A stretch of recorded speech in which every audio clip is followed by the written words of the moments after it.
Today on Rappler.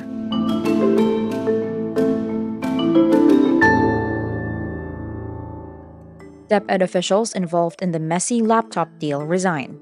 Russia accuses Ukraine of attempting to assassinate Putin with a drone attack. The Bureau of Corrections suspends visitation in the new Bilibid Prison as COVID-19 cases rise. Jiu-jitsu fighter Kaila Napolis claims the Philippines' first gold in the Southeast Asian Games. The trailer for the highly anticipated Dune Part 2 has been released. A jury will now decide on Ed Sheeran's Thinking Out Loud copyright case. And EXO's Kai will enlist in the military in May. After Rappler's laptop expose earlier this week, sources confirmed the news about the departure of Department of Education officials linked to the messy deal began to leak. DepEd would not confirm the information, and neither would the officials concerned.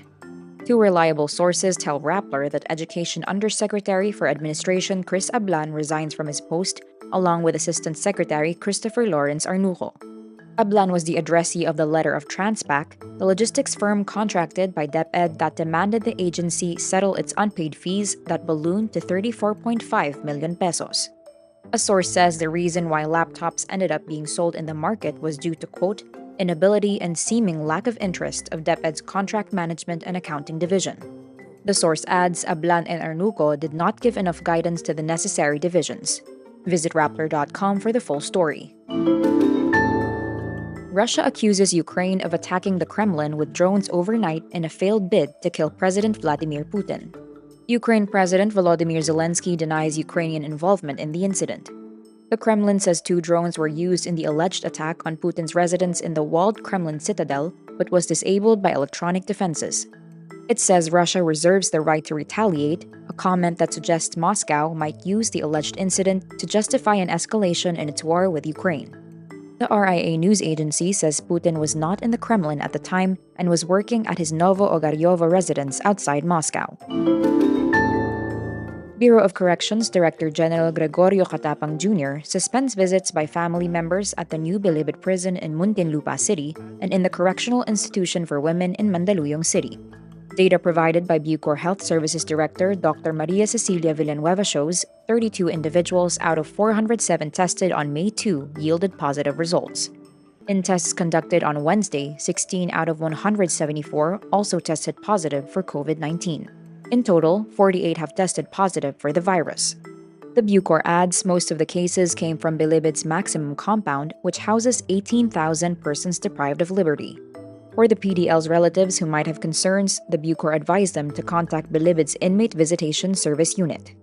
As of April 27, Octa Research said the 7-day positivity rate in Metro Manila had increased from 8.1% to 12.3%. At the height of the pandemic in 2020, an average of 60 PDLs died in Bilibid per month. Jiu-jitsu standout Kailanapolis delivers the Philippines its first gold medal in the 2023 Southeast Asian Games. Kaila bests Cambodian Bet Chesakan 2-0 to claim the top prize, completing her unbeaten run in the women's Newaza under 52 kilograms class. Kaila's victory comes as sweet revenge after she finished as runner-up to Khan in the under 49 kilograms division of the 2019 SEA Games. Khan appeared in control for much of the duel until Kaila turned the tables with a last-minute sweep. The Philippine Jiu-Jitsu squad claims 3 medals for the day as brothers Harvey and Carl Navarro in the men's duo and Isabela Montaña and Diane Bargo in the women's show snag a pair of bronzes. It's time to return to the desert planet of Arrakis as Warner Brothers Pictures releases the first trailer for the highly anticipated movie Dune Part 2. The sequel follows Timothée Chalamet's Paul Atreides in hiding as he tries to avenge the death of his father, Duke Leto Atreides.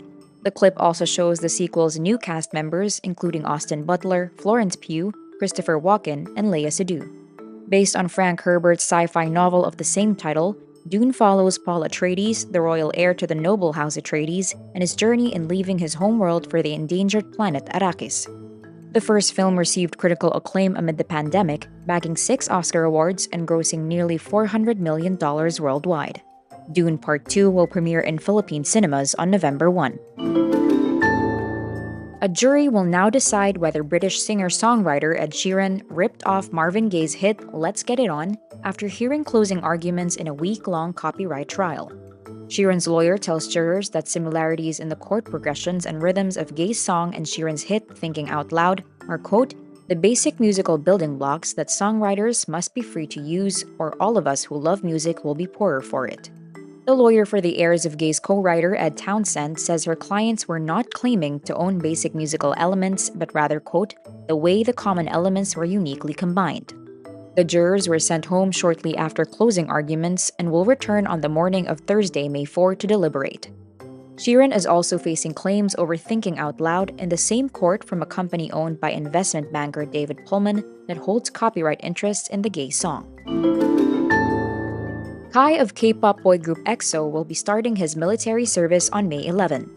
EXO's label SM Entertainment says Kai was supposed to be preparing for EXO's comeback set later for this year, but had to gear up for the mandatory service due to a, quote, recent change in regulations of the Military Manpower Administration. SM Entertainment adds Kai's enlistment location and time will not be revealed and no official event will be held on the day of his recruitment. Meantime, K-pop group Brave Girls will start over fresh as they resume their group activities under the new name BB Girls. The development comes 2 months after the members left Brave Entertainment in February upon the expiration of their exclusive contracts.